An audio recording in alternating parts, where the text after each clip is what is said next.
Hello students, welcome to my YouTube channel Hari the maths guru. Student, हम discuss कर रहे हैं linear differential equation with constant coefficient. तो अब तक 4 लेक्चर्स हो चुके हैं, 4 लेक्चर्स, ये 5th लेक्चर है। थर्ड और फोर्थ लेक्चर में हमने डिस्कस किया था लीनियर डिफरेंशियल इक्वेशन का सॉल्यूशन फाइंड आउट करने के लिए विद कांस्टेंट कोएफिशिएंट जो डिफरेंशियल इक्वेशन है, इसके लिए हमें सी एफ कैसे फाइंड आउट करते हैं हमने लेक्चर 3 में डिस्कस किया था। और particular integral that means P I कैसे निकालते हैं वो हमने फोर्थ लेक्चर में डिस्कस किया था। और उसी से फिर हम जनरल सॉल्यूशन कैसे फाइंड आउट करते हैं वो हमने फोर्थ लेक्चर में डिस्कस कर लिया था।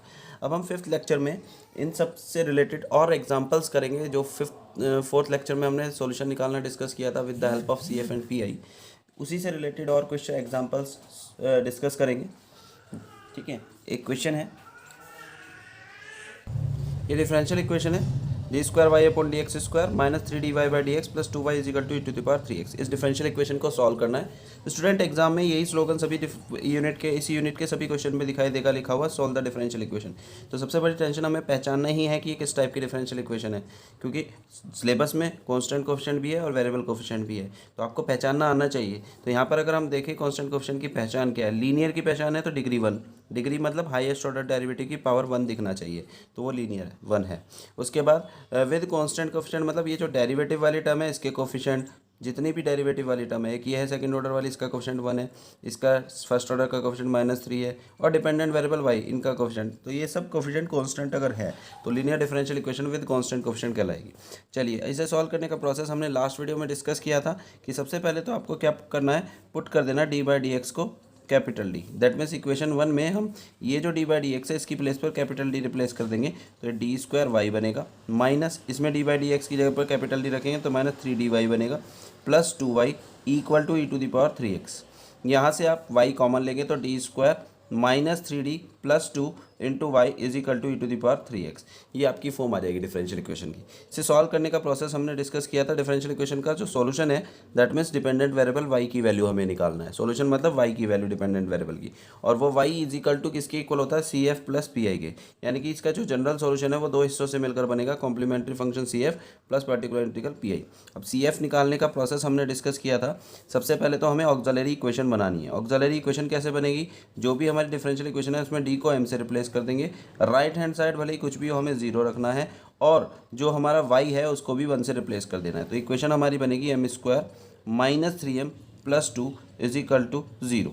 यहाँ से सॉल्व करके m की वैल्यू फाइंड आउट कर लेनी है। तो जैसे ही हम यहाँ से m फैक्टराइज करेंगे तो m-2 और m-1 इसके फैक्टर हो जाएंगे, और m की वैल्यू आपको यहाँ से दिख जाती है, एक 1 और एक 2।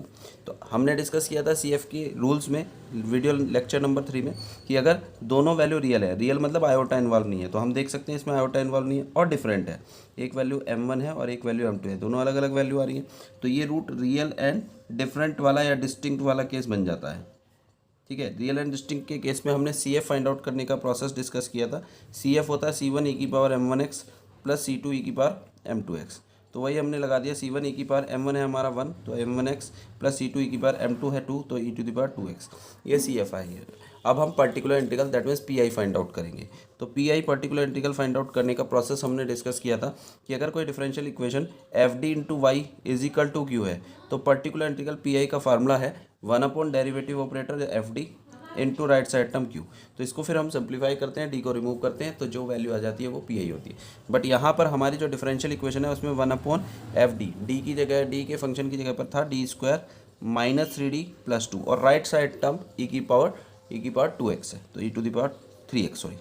तो ये हमारा फॉर्म बन गई पी आई की। अब हमें यहाँ से डी को रिमूव करना होगा। तो हमने डिस्कस किया था ये जो फंक्शन क्यू है पी आई में, ये वाला फंक्शन e⁻3x, यहाँ पर अलग अलग टाइप के फंक्शन होंगे तो पी आई सॉल्व करने के अलग अलग प्रोसेस हैं। तो हमने डिस्कस किया था ये फार्मूला कि हमारे फंक्शन में एफ डी इंटू e⁻ax की फॉर्म है, तो पी आई फाइंड आउट करने का रूल होता है जस्ट आपको डी को ए से रिप्लेस कर देना है, बट ये कंडीशन होनी चाहिए कि आपका एफ ए 0 नहीं बने, मीन्स नीचे डी को ए से रिप्लेस करने पर 0 ना बने, तो आपको जस्ट डी को ए से रिप्लेस कर देना है। तो 1/fa इंटू e⁻ax, ये आपका पी आई सिंप्लीफाई फॉर्म में आ जाएगा। तो यहाँ पर ए की प्लेस पर कंपेयर करें तो e⁻ax से कंपेयर करें तो आपको दिखाई देगा a = 3 है। तो इसके लिए पी आई निकालने के लिए यानी कि डी को ए से रिप्लेस कर देंगे, तो यहाँ पर आ जाएगा a मीन्स 3 रिप्लेस करेंगे तो 3² इंटू -3 इंटू 3 प्लस 2 e⁻3x। इसे सिंप्लीफाई कर देंगे आप, तो यहाँ पर 9 -9 कैंसिल आउट हो जाएगा और ये बाई 2, तो 1/2 e⁻³ अब डी रिमूव हो चुका है, तो ये इसका सिंपलेस्ट फॉर्म है पी का। अब जनरल सॉल्यूशन हमने डिस्कस किया था फार्मूला, जनरल सॉल्यूशन क्या होता है या कंप्लीट सॉल्यूशन, वो होता है डिपेंडेंट वेरिएबल y की value equal CF plus PI। तो आपने अभी देखा CF हमने निकाला था C1 e⁻x plus C2 e⁻2x, और PI अभी सॉल्व करा है, उसे प्लस कर देंगे, PI 1/2 e⁻3x। तो ये कंप्लीट इसका रिक्वायर्ड सॉल्यूशन हो गया। एक एग्जांपल और डिस्कस करते हैं। यहाँ पर है question, solve the differential equation d² - 4d + 3 × y = cos hyperbolic x + sin 2x। तो डिफरेंशियल इक्वेशन को सॉल्व करना है स्टूडेंट। तो यहाँ पर सबसे पहले तो आप ये जान लीजिए कि cos हाइपरबोलिक फंक्शन के लिए पी के लिए कोई भी केस फिलहाल अभी हमारे पास नहीं है, हमें हाइपरबोलिक को एक्सपोनेंट में बदलना होगा। तो हम ये फार्मूला जानते हैं, cos हाइपरबोलिक अल्फ़ा = होता है e⁻α + e⁻α/2। इसी तरीके से साइन हाइपरबोलिक की कहीं आवश्यकता पड़े तो वो भी फार्मूला बता देते हैं, e⁻α - e⁻α/2। तो फिलहाल हमारा cos हाइपरबोलिक है, तो इसे हम e⁻x + e⁻x/2 plus sign 2x ये हमारा है, तो इसको एज इट इज़ रखेंगे। अब इसमें हम पहले तो CF निकालने के लिए ऑक्सिलरी इक्वेशन बनाएंगे। ऑक्सिलरी इक्वेशन के लिए आपको बताया डी को m से रिप्लेस करना है, राइट हैंड साइड को आपको क्या कर देना है, 0 कर देना है, और y को 1 से रिप्लेस कर देना है। तो यहाँ पर ऑक्सिलरी इक्वेशन हमारी बनेगी m² - 4m + 3 = 0। यहाँ से हम फैक्टर करेंगे तो इसके फैक्टर m - 3 × m - 1 = 0 फैक्टर आ जाएंगे। m की वैल्यू हमें मिल जाती है, एक 1 और एक 3। फिर से हम थोड़ी देर के लिए रुकेंगे और देखेंगे कि क्या ये वैल्यू रियल एंड डिफरेंट है। तो हाँ, दोनों में किसी में भी आयोटा इन्वॉल्व नहीं है, तो दैट मीन्स ये रियल है, और डिफरेंट है, दोनों अलग अलग वैल्यू है। तो रियल एंड डिस्टिंक्ट वाला केस हुआ CF का, एक m1 वैल्यू हो गई, एक m2।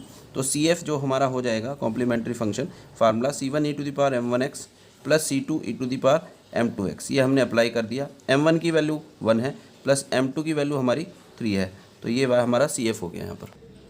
अब हम इसका PI फाइंड आउट करेंगे, पर्टिकुलर इंटीग्रल। तो PI फाइंड आउट करने के लिए प्रोसेस हमने डिस्कस किया था अभी।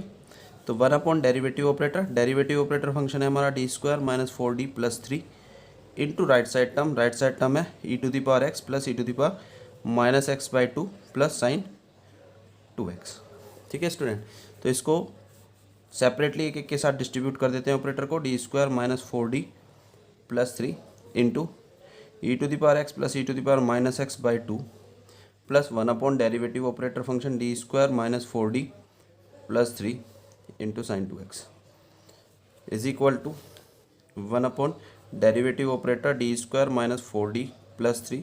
2 कॉन्स्टेंट है, इसे बाहर कर देते हैं, और ये एक एक करके एक बार e⁻x के साथ ऑपरेट हो जाएगा, फिर प्लस 1/d² - 4d + 3, और एक बार e⁻x के साथ ऑपरेट हो जाएगा, फिर प्लस ये 1/d² - 4d + 3 साइन 2x।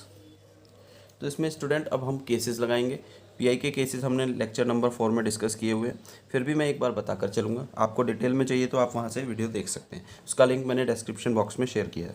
यहाँ पर ये वही वाला केस हो गया, हमने डिस्कस किया था कि e⁻1/fd इंटू e⁻ax का केस है। तो जस्ट PI निकालने के लिए d को a से रिप्लेस कर देना है। ध्यान रहे कि FA d को a से रिप्लेस करने के बाद 0 ना बने तो ये लगाना है। तो यहाँ पर हम अगर देखें तो a की प्लेस पर आपको दिख रहा है कितना, 1 दिख रहा है। a की प्लेस पर कितना दिख रहा है, कंपेयर करें e⁻x तो 1, और जैसे ही हम 1 रखेंगे यहाँ 1² और ये -4 × 1 + 3 0 हो जाएगा। तो जब ऐसा केस बने तो केस PI का CF का दूसरा PI का दूसरा केस हमने डिस्कस किया था। अगर 0 बन जाए तो आपको बस पहले x से इंटू करनी है, और इस डेरिवेटिव ऑपरेटर फंक्शन को d के रेस्पेक्ट में, कैपिटल D के रेस्पेक्ट में डिफ्रेंशिएट करके फिर d को a से रिप्लेस करना है, और e की पावर जो भी है वो एज इट इज रहेगा। ठीक है, तो यहाँ पर हम देख रहे हैं कि 1 रखने पर ये 0 बन रहा है, तो इसे पहले d के रेस्पेक्ट में डिफ्रेंशिएट करेंगे 2d - 4 और e⁻x। ठीक है, अब इसमें d की जगह पर कितना रिप्लेस करेंगे हम, a, यानी कि 1 रिप्लेस करेंगे, फिर प्लस, अगर फिर से 0 बनेगा तो पहले एक x से इंटू यहाँ पर की जाएगी। ठीक है स्टूडेंट, तो x से इंटू क्यों करी, इस रूल के अकॉर्डिंग कि 0 बन रहा था तो x से इंटू करी और इसका डेरिवेटिव। अब यहाँ पर देखें तो d की a की वैल्यू यहाँ पर कंपेयर करें e⁻ax से, तो a = -1 है। -1 रखने पर क्या है, यहाँ 0 बन रहा है, यहाँ -1 का स्क्वायर 1 आएगा, यहाँ -1 × -4 प्लस का 4 हो जाएगा, और ये प्लस 0 नहीं बन रहा है, तो हम यहाँ पर रिप्लेस कर देंगे, पहला केस लगा देंगे। पहला केस क्या करता है कि अगर 0 नहीं बन रहा है तो आपको डायरेक्ट d की जगह पर a यानी कि -1 रिप्लेस कर देना। तो -1 का स्क्वायर -4 × -1 + 3 और e⁻x, ये आपका इसके लिए PI सॉल्व हुआ। अब इसका पी आई सॉल्व करना है। तो साइन के लिए हमने क्या रूल पढ़ा था स्टूडेंट? साइन के लिए हमने रूल पढ़ा था, अगर आपका 1/f(d²) का फंक्शन बन रहा है यहाँ पर पी आई में और साइन ए एक्स की फॉर्म है, तो जस्ट आपको क्या करना है, d² को रिप्लेस करना है। ध्यान रहे स्टूडेंट, d² की जगह पर -a², मीन्स स्क्वायर करने के बाद माइनस आगे लगाना है, -a² लिखना है। ठीक है, किसकी जगह पर? d² की। और ये भी तब लगाना है जब आपका d² को -a² से रिप्लेस करने पर 0 ना बने। तो एक बार चेक कर लेते हैं, हमारा यहाँ पर इससे कंपेयर करेंगे तो एक ही प्लेस पर दिख रहा है साइन एक्स से कंपेयर करने पर 2, तो दैट मीन्स d² को किससे रिप्लेस करेंगे? -2² से, दैट मीन्स माइनस का 2²। और बाकी डी के लिए कोई रूल नहीं है, डी एज इट इज़ रहेगा आपका साइन वाली फॉर्म में, तो आपका ये एज इट इज़ रहेगा। ठीक है, अब इसे थोड़ा सा सिंप्लीफाई कर देते हैं। 1/2 एक्स, यहाँ पर आपको क्या करना था, डी को ए से रिप्लेस यानी कि 1 से, तो 1 से रिप्लेस करने पर 0 नहीं बन रहा है तो रख देते हैं। अगर बन रहा है 0 तो फिर एक एक्स इंटू करेंगे और डिफ्रेंशिएट करेंगे। फिलहाल यहाँ पर डी को 1 से रिप्लेस करने पर 0 नहीं बन रहा है, ये 2 - 4 बन रहा है जो कि 0 नहीं है, तो इसलिए हमने पुट कर दिया। फिर प्लस यहाँ पर हमने इसे सॉल्व किया तो 1/8 आ जाएगा, e⁻⁻x। ठीक है, कब तक सिंप्लीफाई करना होता है एपीआई? जब तक डी रिमूव ना हो जाए। तो इस टर्म में तो डी अब दिख नहीं रहा है, अब इसको देखते हैं। यहाँ पर अगर हम सिंप्लीफाई करेंगे तो ये आपका आएगा 1/- d² का इसको -4 आएगा और ये प्लस का 3 तो -1 और -4d इंटू साइन 2x, ये बचता है आपका। ठीक है, इसमें से भी अगर हम माइनस कॉमन ले लें तो ये माइनस यहाँ आ जाएगा और ये दोनों टर्म प्लस की हो जाएगी। ठीक है, 1 + 4d हो जाएगा।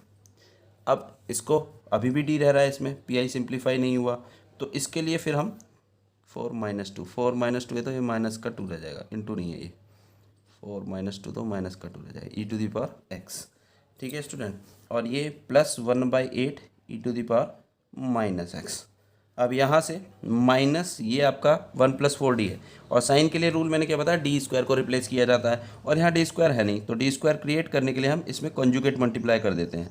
इसका कॉन्जुगेट 4d - 1, और ये ऑलरेडी 4d + 1 था, 4d - 1 से न्यूमरेटर डिनोमिनेटर को मल्टीप्लाई डिवाइड कर दिया।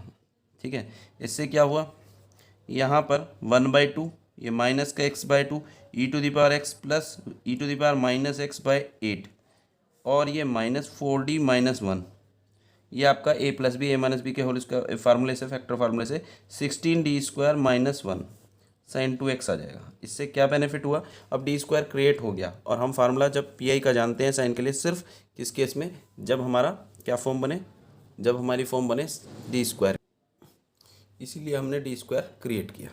अब यहाँ पर माइनस इसकी इंटू कर देते हैं अगर, तो ये आपका आ जाएगा माइनस का x/4 e⁻x plus 1/16 e⁻−x -4d - 1।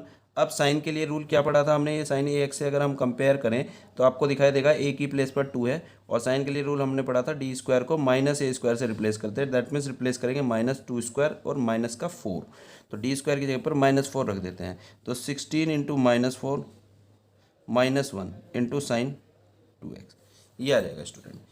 ठीक है, इसके बाद इक्वल टू ये आपकी टर्म माइनस का x/2 e⁻x plus e⁻−x upon 16 -4d - 1 into sine 2x upon, इसको सिंप्लीफाई करेंगे तो ये आ जाएगा आपका माइनस का 65 आएगा, माइनस ऑलरेडी है तो प्लस का 65 ही आ जाएगा, और ये आपका 4d - 1 अभी भी। तो इस तरीके से आप देख रहे हैं अभी भी डी बचा हुआ है, जब तक डी रिमूव नहीं होगा तब तक आपको पी आई को सॉल्व करना होता है। तो अब डी को कैसे रिमूव किया जाए, तो ये फॉर्म हमारी पी आई की बन के आई, इसको सिंप्लीफाई करने के लिए हमें डी को रिमूव करना है, जब तक डी रिमूव नहीं होगा पी आई सिंपलेस्ट फॉर्म में नहीं हो। तो डी को रिमूव करने के लिए हम 1/65 सेपरेट लिखते हैं, इसको दोनों के साथ डिस्ट्रीब्यूट कर देते हैं, 4d sin 2x minus sine 2x is equal to -x/2 e⁻x plus e⁻−x upon 16 plus 1/65। अब इसको d मीन्स क्या होता है, यहाँ d स्टैंड करता है d/dx के लिए, that means derivative with respect to x, तो इसका x के रेस्पेक्ट में डेरिवेटिव करेंगे, साइन 2x का हो जाएगा cos 2x इंटू 2, और 4 पहले से ही था तो 4 × 2 = 8 माइनस साइन 2x। तो अब आपको यहाँ पर कहीं पर भी डी नहीं दिख रहा है, इस इट मीन्स पी आई हमारा सिंप्लीफाई फॉर्म में आ चुका है।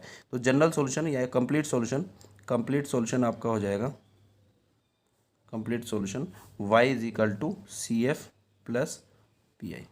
तो y is equal to C F हमारा क्या था, C1 e to the power x plus C two e to the power 3x plus P I आपका ये जो आया ही है माइनस का x/2 e to the power x plus e to the power minus x upon 16 plus 1/65 into 8 cos 2x minus sine 2x।